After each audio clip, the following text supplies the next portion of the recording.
Et bienvenue à tous dans Une semaine dans le monde. Retour sur trois grandes actualités qui ont marqué cette semaine avec à mes côtés ce soir Patricia Alémonière. Bonsoir Patricia, grand reporter spécialiste des questions internationales. Et je rappelle votre dernier ouvrage Géopolitique du Sahel aux éditions PUF. Face à vous Christian Chesneau. Bonsoir, Bonsoir. Christian. Ravi que vous rejoigniez l'émission ce soir. Grand reporter à la rédaction internationale de Radio France, spécialiste du Moyen-Orient. Et d'ici quelques instants, Richard Verly va également nous rejoindre, journaliste et correspondant France-Europe du quotidien suisse Blick. Au sommaire donc ce soir de l'émission, la reprise des hostilités entre États-Unis et Iran cette semaine. Donald Trump dit ne plus croire au dialogue, insultant au passage les hauts dignitaires du régime iranien. Dizaines de frappes menées cette semaine sur l'Iran, le tout dans un contexte de funérailles du guide suprême Ali Khamenei. Au sommaire également, le 36e sommet de l'OTAN à Ankara. Donald Trump a tiré à boulet rouge sur ses alliés européens, dénonçant leur attitude sur l'Iran ou encore sur le Groenland. Sommet qui s'est toutefois achevé sur une note positive avec cet engagement renouvelé envers la clause de défense mutuelle, envers aussi l'Ukraine. Donald Trump autorise finalement Kiev à produire des missiles patriotes. Et puis cette condamnation, l'appel de Marine Le Pen, chef de file du RN, reconnue coupable dans le procès des assistants parlementaires européens de ce qui était à l'époque le Front National. Elle a annoncé dans la foulée un pourvoi en cassation suspensif en matière pénale et qu'elle était donc candidate à l'élection de 2027 avec pour colistier Jordan Bardella. Et puis en fin d'émission, si on a le temps, on parlera bien sûr de cette équipe de France qui apparaît inarrêtable dans le cadre du mondial de foot. Élimination donc hier du Maroc qui n'a pas résisté aux Bleus. L'équipe de France affrontera en demi l'Espagne ou la Belgique. On saura ça ce soir. Allez, premier thème donc d'une semaine dans le monde. Moins de 3 semaines après la signature d'un protocole d'accord entre États-Unis et Iran, reprise donc des hostilités entre les deux parties. Attaque cette semaine sur des navires dans le détroit d'Ormuz, attribué à l'Iran. Dizaines de frappes américaines ensuite en riposte. 14 morts et 78 blessés selon le ministère iranien de la Santé. Et puis ces dizaines d'installations sur des bases américaines frappées également en retour au Koweït et au Bahreïn. Donald Trump l'affirme, le cessez-le-feu est terminé. Il insulte au passage les dirigeants iraniens, on va l'entendre. De quoi alimenter sans doute la ligne dure en Iran, et ce dans un contexte où se sont donc déroulées cette semaine les funérailles de feu le guide suprême Ali Khamenei. On va donc écouter tout de suite Donald Trump. Le cessez-le-feu est-il terminé? Le mémorandum d'entente est-il mort? C'est une question très intéressante. Pour moi, je pense que c'est fini. Je ne veux plus avoir affaire à eux. Ce sont des ordures. Vous savez ce que sont des ordures? Ce sont des ordures. Ce sont des gens malades. Ils sont dirigés par des gens malades. Et ce sont des gens vicieux, violents. Bon, voilà donc pour ces insultes. Patricia, est-ce une reprise de la guerre ?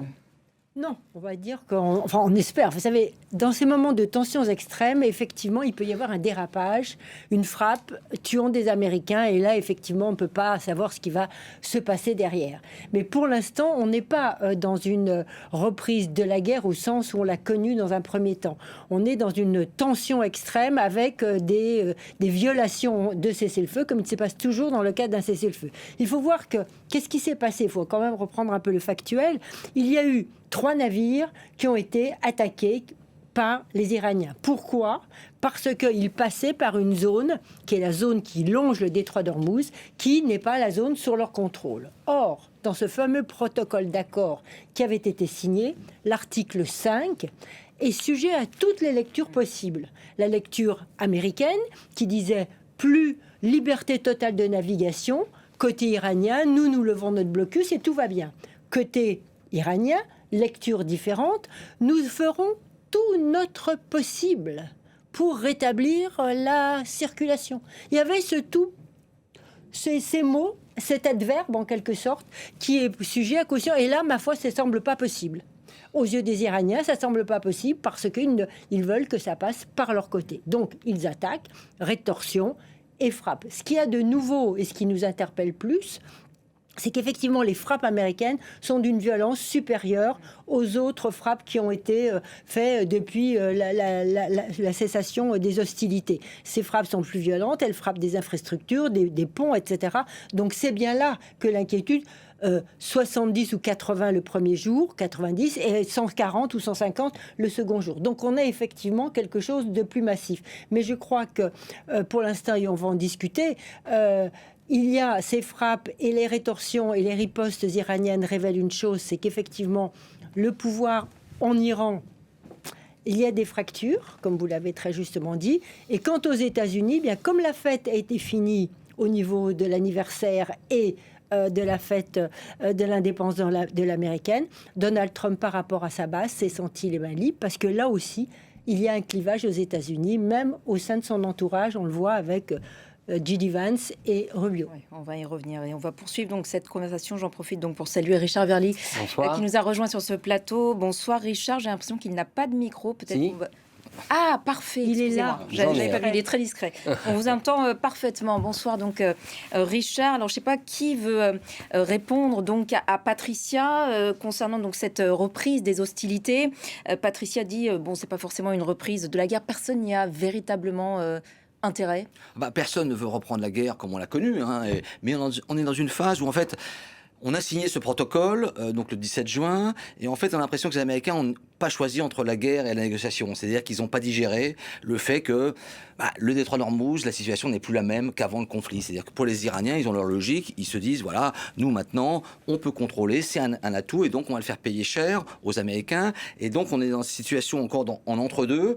La négociation n'a pas encore cristallisé dans le sens où on a fait ce cadre, hein, cet accord, où il faut mettre des choses à l'intérieur. On a vu quelques réunions techniques, mais on n'est pas encore entré dans le détail. On s'aperçoit que le premier gros blocage, c'est le détroit, et c'est aussi pour les Iraniens le déblocage de l'argent, qui n'a pas vraiment été fait. C'est-à-dire qu'ils attendaient 12 milliards au début, 12 milliards à la fin, apparemment ça traîne. Donc c'est un processus où il fallait avancer des deux côtés. Et comme ça n'avance pas, eh bien la meilleure moyen, en tout cas... il y a un manque de confiance il n'y a totale. pas de confiance, c'est ça le problème. Les Iraniens, quand on parle aux Iraniens, ils vous disent, écoutez, nous on a négocié 2 fois, on nous a bombardé 2 fois. Et on a voulu décapiter notre régime. Donc là, ils sont très prudents. Ils veulent avancer aussi pas très prudemment, pas à pas. Ils veulent surtout pas de choses irréversibles. C'est-à-dire que pour lâcher, entre guillemets, le détroit d'Ormuz, il faudra mettre en face beaucoup de choses. Et on n'en est pas là. Donc on est dans une période un peu grise. D'ailleurs, Trump le reconnaît lui-même, on frappe et puis on négocie. Donc on va avoir ce jeu un petit peu de montagne russe pendant 2 mois, parce que l'accord normalement c'est 2 mois, renouvelable, il peut être prolongé. Et ni guerre ni paix, Richard, aux grandes dames de la communauté internationale, on voit tous ces appels à la désescalade. Évidemment, la communauté internationale dans son ensemble, personne n'a intérêt à un nouveau blocage prolongé de ce détroit d'Ormuz. On a vu ce que ça a donné la dernière fois. Oui, Donald Trump, il a un curseur qu'il a lui-même officialisé au sommet du G7 à Évian, c'est le cours du pétrole, l'état de l'économie mondiale et l'état des bourses. Vous vous souvenez qu'à l'issue du G7, il avait dit « j'arrête, je sauve l'économie mondiale, c'est parce que j'ai arrêté de frapper que j'ai sauvé l'économie mondiale ». Et d'ailleurs, regardez, le cours du pétrole a baissé, les marchés boursiers sont envolés. Il se trouve que comme les cours du pétrole avaient baissé jusqu'à 70, de facto, 70 $ le baril, ça lui a donné une marge de manœuvre parce que lui, entre 70 et 80 jusqu'à 80, c'est acceptable pour le pétrole américain et pour l'économie mondiale. Donc finalement, il est, j'allais dire, dans sa marge d'erreur. Et qu'il y ait une correction boursière, ça ne le préoccupe pas trop parce que les marchés boursiers ont nettement augmenté. Mais il y a un élément dont on n'a pas parlé et dont je pense qu'il a peut-être eu un impact plus important qu'on ne le croit, c'est les funérailles du guide Ali Khamenei qui sont terminées aujourd'hui même. Voilà, avec et les funérailles qui ont donné lieu à une démonstration de force du régime que probablement Donald Trump, je ne dis pas ses services, je dis Donald Trump, n'avait pas du tout anticipé. Donald Trump ne s'attendait pas à ce qu'il y ait une telle marée humaine, parce que ça a été le cas, même s'il faut bien le dire, attention. Oui, les chiffres ont été gonflés visiblement bien sûr. Et avec l'aide de l'intelligence artificielle. Et il ne faut jamais oublier ce qu'on n'a pas vu, c'est-à-dire la population iranienne qui continue de lutter contre ce régime, qui ne le supporte pas, etc., etc. Mais une telle démonstration de force, Donald Trump ne l'avait pas anticipé. Donald Trump, rappelez-vous, il y a une semaine, qu'est-ce qu'il disait ? J'ai laissé faire les funérailles parce que nous sommes sympas. Nous, les Américains, nous sommes sympas. Il l'a dit, nous sommes sympas. Donc il partait presque du principe que les Iraniens lui seraient redevables d'avoir laissé organiser les funérailles du guide suprême qu'il a lui-même tué. Ça nous paraît à nous éminemment naïf, mais il y a sûrement une part de vérité là-dedans. Et alors, là où la ligne a été franchie, c'est les photos de Trump et les slogans « Kill Trump oui. ». On va vous tuer. Avec parce aussi ces rumeurs, enfin en tout cas c'est les renseignements israéliens qui disent qu'effectivement il y a un plan iranien pour assassiner Donald Trump. Ailleurs, mais n'oublions pas, juste pour Donald Trump, quand vous le provoquez, il réagit toujours de la même manière, c'est qu'il tape encore plus fort. C'est sa méthode dans tous les domaines. Et bien là, les Iraniens l'ont provoqué. Sur cette information donnée par les renseignements israéliens, vous êtes sceptique? Faut être prudent. C'est une stratégie de Netanyahou c'est-à-dire pour que pousser Netanyahou, les États-Unis à intervenir. Netanyahou, il est hors jeu, c'est-à-dire qu'au début, il a commencé la guerre main dans la main avec Trump, il finit, il est au bord de la route. Donc forcément, et il ne décide plus. Donc forcément, les Israéliens sont frustrés. Netanyahou est frustré parce qu'il y avait quand même une relation très très dense, presque personnelle, hein, entre les deux hommes.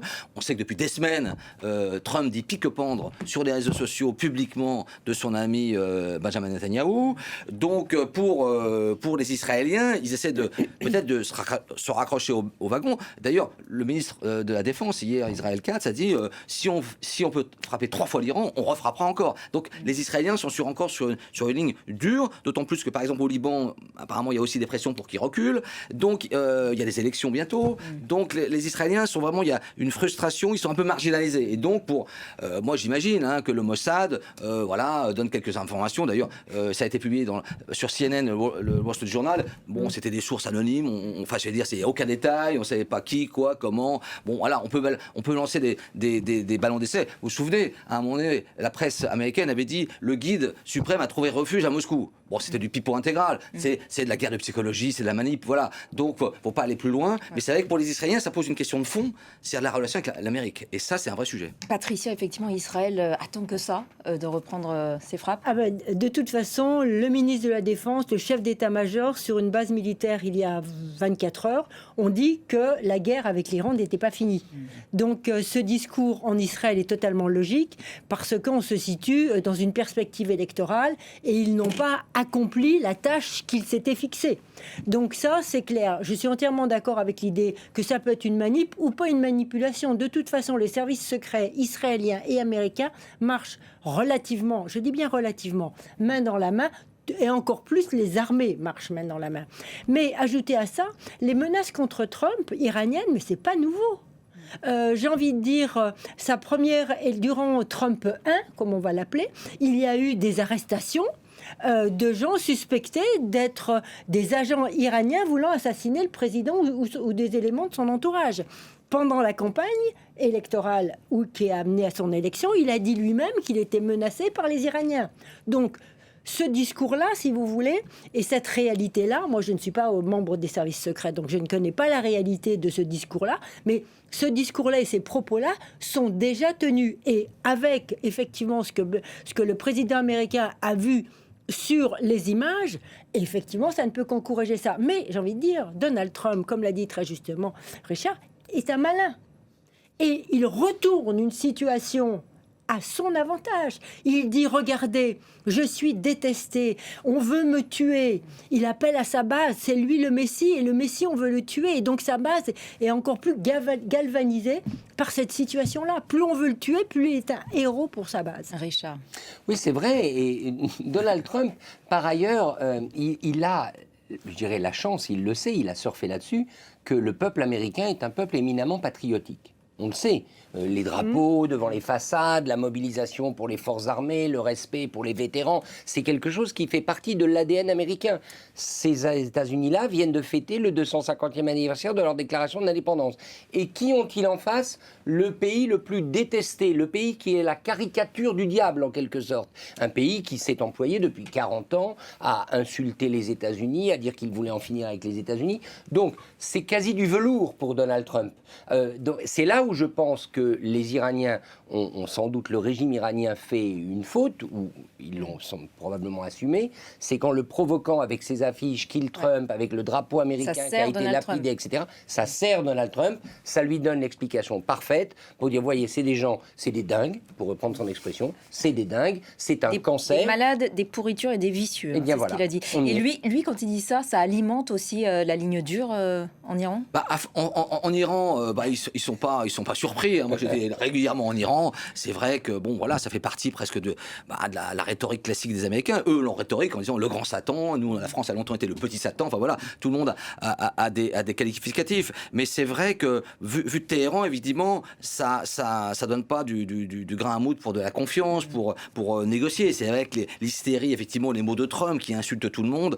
C'est vrai que c'est un peu compliqué. Et puis au fond, le problème là, c'est un peu, j'allais dire, la mousse. Mais au fond, les vrais dossiers, ils avancent pas. C'est-à-dire, bon, le détroit d'Ormuz, on voit que c'est bloqué, mais le nucléaire, on n'en parle plus du tout. Il y a plein de... l'argent, les proxys, le balistique, il y a plein de dossiers qui sont, comment dire, en rase campagne. Et là, encore une fois, on a ce nœud, ce noyau dur sur le détroit d'Ormuz. Et c'est vrai que pour les Iraniens, maintenant qu'ils ont pris un avantage, ils veulent pas le laisser, ou en tout cas, ils veulent le négocier. C'est-à-dire, et le problème, si on repart aux États-Unis, je pense que d'un point de vue trumpien ou trumpiste, je pense que Trump pense qu'il a signé une forme de capitulation de l'Iran. C'est-à-dire que le protocole d'accord, en fait, c'est une reddition de l'Iran. C'est pas du tout ça. Et en plus, en face, il y a des gens qui ont du répondant, qui sont en train de se réarmer, qui ont des missiles, et donc qui tiennent tête. C'est pas du tout, comment dire, on n'est pas le Japon en 45 ou l'Allemagne en 45. On a un pays et surtout les Iraniens, qui sont très forts. Moi, j'ai suivi de nombreuses négociations avec eux, notamment en 2015. C'est des gens c'est des artistes de la négociation. Donc à partir de là, pour un président qui est impatient, qui a envie effectivement d'aller vite, c'est terrible. Donc il est un ils petit ont peu... tout leur temps, limite ça les sert. D'où la godille, je frappe, je négocie, je frappe, je négocie.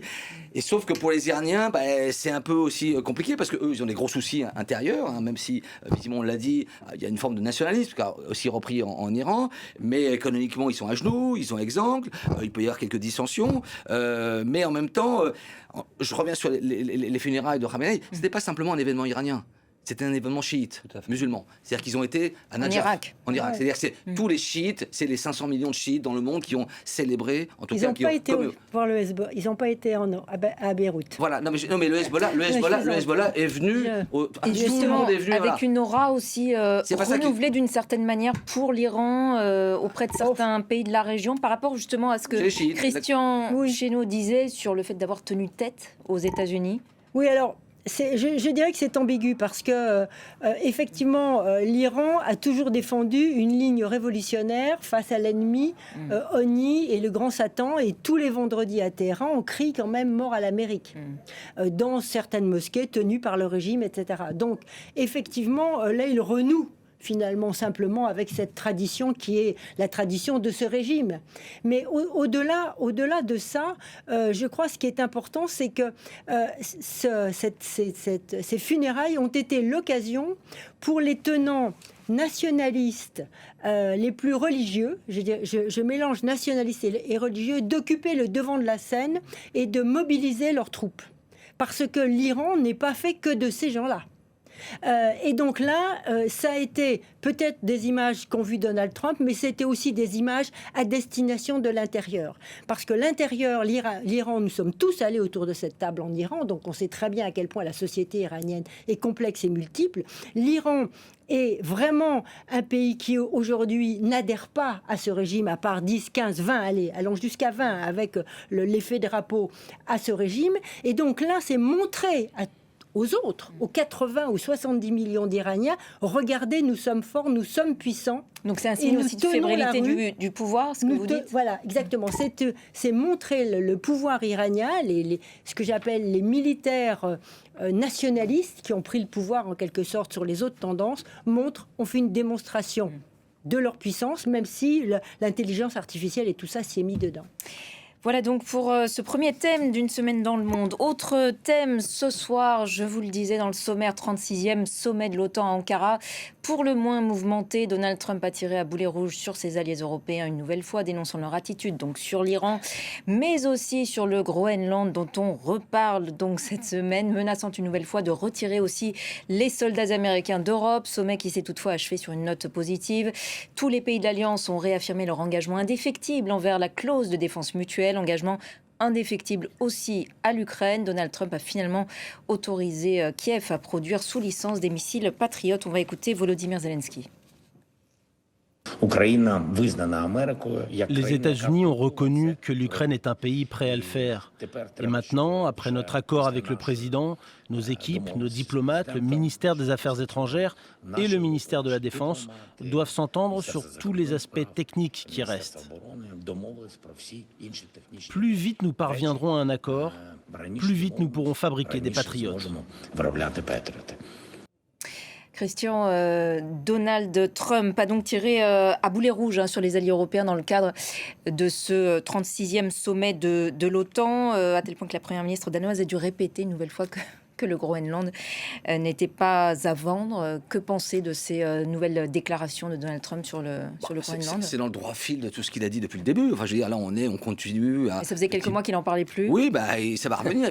Ça va revenir. Puis demain, il va parler de Cuba. Voilà. Non, mais après, dans le monde trumpien, sa vision du monde, c'est une vision assez chaotique, effectivement, il est très versatile. Il change d'un sujet à l'autre. Voilà. Donc, on est dans une politique étrangère, effectivement, mais on l'a dit depuis. Enfin, Richard et Patricia en parlent depuis. Voilà, sur les plateaux. C'est-à-dire que c'est quelque chose d'inédit, de chaotique, et c'est très difficile d'accrocher quelque chose parce que sur des sujets aussi sérieux que la défense de l'Europe, la guerre en Ukraine, le Proche-Orient, le détroit d'Ormuz, on a quelqu'un, on parlait de confiance tout à l'heure, moi je parle souvent aux militaires français et eux, ils ont de moins en moins confiance, c'est-à-dire qu'il y a quelque chose qui est en train de se rompre, il n'y a pas un lien on parle de lien indéfectible. C'est vrai que maintenant il y a des sérieux doutes sur l'Amérique, sur leur engagement, sur le fameux article 3 de défense mutuelle, etc., parce qu'on se dit, est-ce qu'il ne va pas nous lâcher? Article 5, pardon. Est-ce qu'il va pas nous lâcher? Parce qu'effectivement, il y a des gros doutes. Il retire des troupes, alors il le fait à dose homéopathique. Il insulte l'Espagne en disant mais l'Espagne n'a pas autorisé à nos avions pour bombarder l'Iran, donc il faut plus faire le commerce. Enfin, on est dans un registre, comment dire, un peu surréaliste, un peu extrême. Et c'est vrai que je me mets à la place des autres dirigeants. C'est compliqué et on voit bien qu'ils sont souvent soit tétanisés, soit ils essaient de l'amadouer, ou soit ils sont en frontal comme les Espagnols. Ils disent, nous, on dit non. Patricia. Oui, alors ce que je dirais sur le Groenland, Trump, on est omnubilé par enfin, on suit Trump. On essaie de déchiffrer le Trump. Mais en même temps, les États-Unis, eux, l'administration continue son petit boulot de travail pour obéir à notre papa mondial qui est Trump, ou notre empereur. Et qu'est-ce que fait l'administration américaine sous les ordres de papa? Elle négocie depuis qu'il a parlé du Groenland il y a 6 mois, elle négociait avec le Danemark pour régler le problème. Et comment elle négociait? Elle négociait parce qu'il y avait un vieil accord, des années 70, revu et corrigé au début des années 2000, pour les implantations de bases américaines qui étaient autorisées au Groenland. Donc là, les Américains sont en train de travailler pour réinstaller leurs bases. Et nous, on est complètement en dehors du truc. Ils sont en train aussi de négocier pour acheter des implantations pour faire des forages. Alors, ils aimeraient certaines choses les Danois ne sont pas tellement d'accord, parce qu'ils aimeraient avoir un droit de veto sur tous les nouveaux contrats que pourraient passer le Groenland et donc le Danemark avec des entrepreneurs. Un droit de veto impossible, même indépendant, disent-ils. Et ils voudraient aussi être finalement les seuls à pouvoir forer. Alors ça, effectivement, de quel droit? Donc ils ont des demandes un peu trop fortes. Mais les coups d'inspiration ou l'inspiration trumpienne sur le Danemark, j'ai envie de dire, lentement mais sûrement, ils sont en train de grignoter le Groenland. Excusez-moi, je me trompe sur le Danemark. Ils sont en train de grignoter le Groenland et nous, face à ça, nous n'y pouvons rien pour l'instant. Richard, dans ce sommet, comme dans d'autres, on a toujours l'impression que les Européens essaient quand même de caresser Donald Trump dans le sens du poil pour pas qu'il... Non, pour pas qu'il prenne des décisions un peu trop brutales vis-à-vis d'eux-mêmes. L'OTAN pourrait-elle survivre sans les Américains? Vaste question. L'OTAN sans les Américains, c'est plus l'OTAN. Puisque par définition, le traité de l'Atlantique Nord, si vous avez plus de l'autre côté que le Canada, l'affaire est entendue. Il s'agira à ce moment-là pour les Européens de redéfinir une alliance. Une européanisation de l'OTAN? Non, si les Américains se retiraient de l'OTAN, il n'y a plus d'OTAN. Il y aura un traité de défense européen éventuellement, mais il n'y aura plus de traité de l'Atlantique Nord. Mais ça, Donald Trump n'en veut pas. C'est là où il est cohérent dans son côté chaotique. C'est-à-dire qu'il met tout le monde sous pression, mais son objectif, c'est de garder l'OTAN comme machine à cash. Et franchement, ce sommet, c'est une réussite. Il repart avec 54 milliards de dollars de commandes pour les industriels américains de la défense. 54 milliards, c'est quand même pas rien. Je rappelle que, si on fait la comparaison, les Européens ont prêté en début d'année 90 milliards à l'Ukraine. Lui, il repart avec plus de la moitié de cette somme sous forme de contrat pour les industriels américains. Ce qui est par ailleurs bon pour son électorat et pour sa base MAGA. Et donc, si vous regardez très concrètement les résultats qu'il obtient, son racket à Donald Trump, il fonctionne. Même chose sur les patriotes, qui a été, à mon avis, assez peu souligné. Il concède, on verra les modalités, de la fabrication des Patriotes sous licence à l'Ukraine. Mais vous ne pensez pas sérieusement qu'il va abandonner le verrou des Patriotes aux Ukrainiens. Ils vont produire des Patriotes dans des ateliers en Ukraine, les mêmes qui produisent les missiles Flamingo, mais à la fin, les firmes qui donnent les licences, c'est-à-dire essentiellement Lockheed Martin et Raytheon, qui sont les deux grandes firmes, auront un verrou. On ne va pas donner des patriotes et laisser M. Zelensky tirer comme il le veut. Et qu'est-ce qui va se passer? Zelensky, il est maintenant, il l'est déjà, mais il l'est encore plus, redevable vis-à-vis de Donald Trump. Et donc, Zelensky, qui paye les patriotes avec l'argent européen, il est dans la main de Donald Trump. Vous allez me dire, il n'a pas le choix. C'est vrai, il n'a pas le choix pour défendre son pays. Mais c'est une très mauvaise nouvelle pour les Européens, parce qu'en fait, on ne fait, comme sur d'autres théâtres, Christian connaît bien le théâtre du Proche-Orient, ça a été le drame de l'Europe depuis des décennies, on ne fait que payer. Et d'autant que, je rajouterai un truc, Donald Trump ne peut pas se retirer de l'OTAN, parce que le traité lui interdit, et le Congrès américain l'en empêche, et c'est d'ailleurs Marco Rubio qui a fait voter une loi interdisant au président américain de se retirer, sans un vote majeur des deux chambres, ce qui est difficile à avoir, 60 et quelques, une majorité, ça il ne peut pas l'avoir, donc de se retirer de l'OTAN et de retirer plus de 60 000, il faut qu'il garde au minimum 60 000 soldats. Donc on n'est pas encore au départ de Donald Trump. Un mot de Recep Tayyip Erdogan, l'hôte de ce sommet incontournable aux yeux des États-Unis et des Européens désormais sur nombre de dossiers internationaux. Oui, c'est le rôle traditionnel de la Turquie, alors que c'est un peu parfois un repoussoir. Enfin, c'était le rapport avec l'Europe est très compliqué, mais on voit bien que les Turcs sont indispensables sur plein de sujets. Hein. Évidemment, même sur l'Ukraine, ils ont été médiateurs. Sur l'Iran, ils ont été médiateurs. On voit bien même les Français s'allient pour l'industrie de défense pour faire des drones avec des firmes turques. À quel prix alors ? L'idée, c'est en fait, le problème, c'est qu'il y a un principe de réalisme ou de réalité. C'est-à-dire qu'on aimerait bien avoir un monde avec que des démocraties, des gens tous sympathiques, etc. Mais malheureusement, en tout cas, le monde actuel, c'est des grands fauves, hein, et c'est des prédateurs. Et donc, soit on veut faire jouer un peu dans la cour des grands et essayer d'influer, en tout cas, de les calmer, soit on reste à côté de l'histoire. Et donc là, on est un peu obligé, parce que si on parle pas à la Turquie, si on parle maintenant plus à l'Israël, si on parle plus si on peut à personne, on va pas parler qu'avec le Luxembourg et Monaco. Donc non mais les Suisses. La Suisse. Pardon, et la Suisse. Voilà. Mais voilà. Donc c'est ça le dilemme, c'est-à-dire que les Européens, évidemment, ça reste une puissance, etc. Mais c'est vrai que les relations internationales ont toujours été, mais là, elles sont extrêmement rugueuses. Moi, quand on dit votre discussion, j'ai l'impression on parle de raquettes quand même. C'est des parrains. On est dans la mafia, quoi. C'est le pistolet sur la tempe. Mais d'ailleurs, pardon d'interrompre Christian. Pistolet qu'Erdogan. Voilà, vous avez vu. Au moins, alors lui, au moins, il est très clair. Il faut expliquer aux téléspectateurs, pour ceux qui n'ont pas suivi, donc Recep Tayyip Erdogan a offert à chaque chef d'État et de gouvernement présent au sommet de l'OTAN un revolver, voilà, que l'on voit ici à l'image, avec qu'on va bientôt voir l'image, avec 6 cartouches. Voilà. Que dire sur ce cadeau? Ça résume tout, quoi. Non, mais voilà, donc c'est quand même des relations internationales. Il y en a qui ont eu des problèmes à la douane, apparemment. Oui, mais c'est un 357 Magnum, visiblement produit, je pense, c'est évidemment produit par une fermeture, avec des balles, mais ça dit tout. Oui. Et de ce point de vue-là, très franchement, chapeau l'artiste.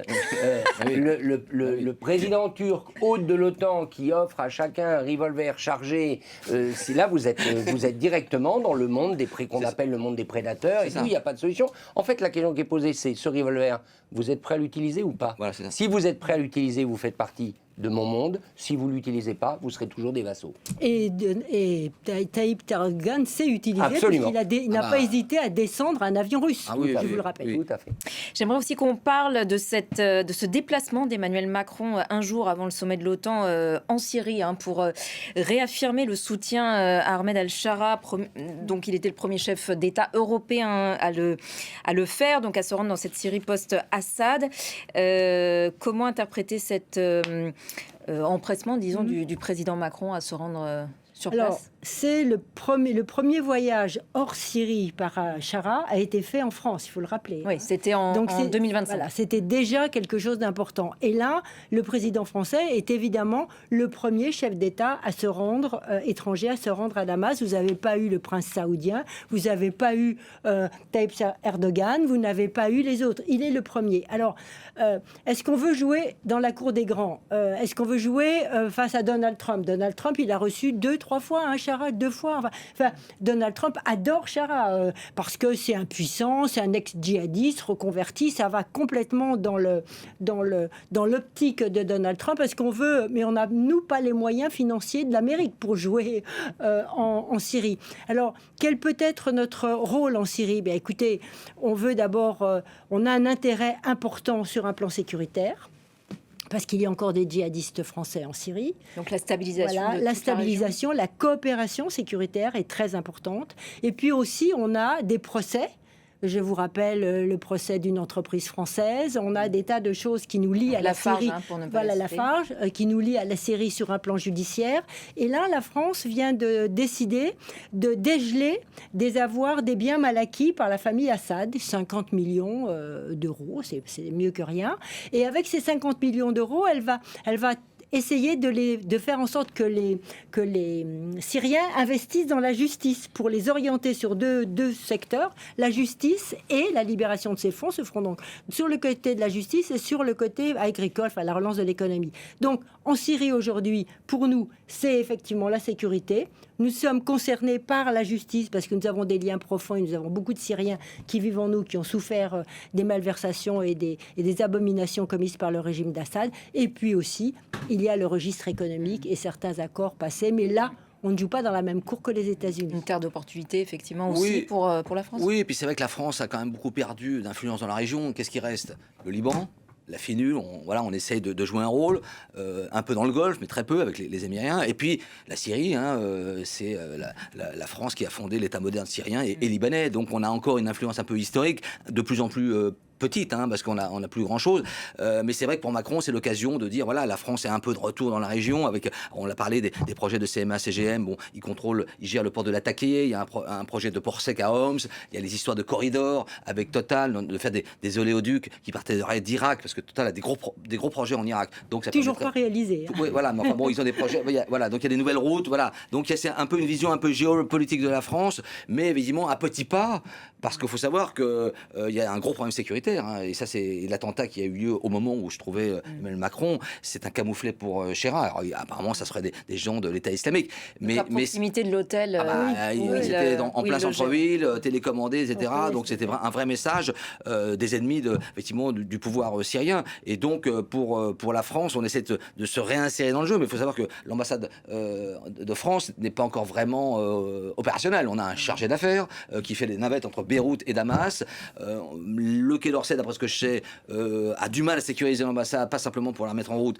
Ils pensent peut-être même trouver un terrain ou un autre bâtiment, parce qu'effectivement l'ambassade se trouve dans un cœur d'un quartier avec plein d'immeubles autour. Donc voilà, l'enjeu sécuritaire, c'est très important. Et puis la transition, cette fameuse transition inclusive, parce qu'il y a quand même, faut se rappeler, il y a eu quand même des massacres l'année dernière contre les Alaouites. Il y a eu les Druzes, oui, et puis les Alaouites. Voilà. Et puis il y a surtout, les gens en parlent peu, cette violence à bas bruit. C'est-à-dire que oui, Ahmed Echera veut réconcilier la Syrie et les Syriens, mais dans la société syrienne, vous avez des viols, des rapts, des violences confessionnelles, etc. Et ça, c'est tous les jours. On n'en parle pas contre les minorités, etc. Donc il y a tous ces anciens djihadistes qui sont dans la zone. Et puis surtout, il n'a pas encore cet appareil sécuritaire pour tenir le pays. Parce que ce qui s'est passé avec les Druzes et avec les Alaouites, ce sont des factions plus ou moins contrôlées. Alors effectivement, il a dit oui, mais c'est pas vraiment chez nous, on va les punir, etc.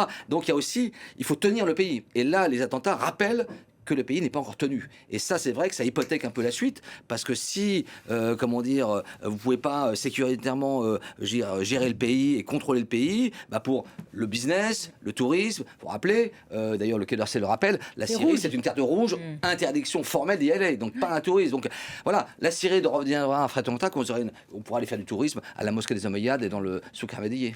Voilà donc pour ce déplacement d'Emmanuel Macron en Syrie et ce sommet de l'OTAN qu'on a évoqué juste avant. Allez, dernier thème thème d'une semaine dans le monde ce soir, ce temps fort de la campagne présidentielle ici en France, la condamnation en appel mardi dernier de Marine Le Pen, la chef de file du RN, reconnue coupable dans le procès des assistants parlementaires européens de ce qui était à l'époque le Front National.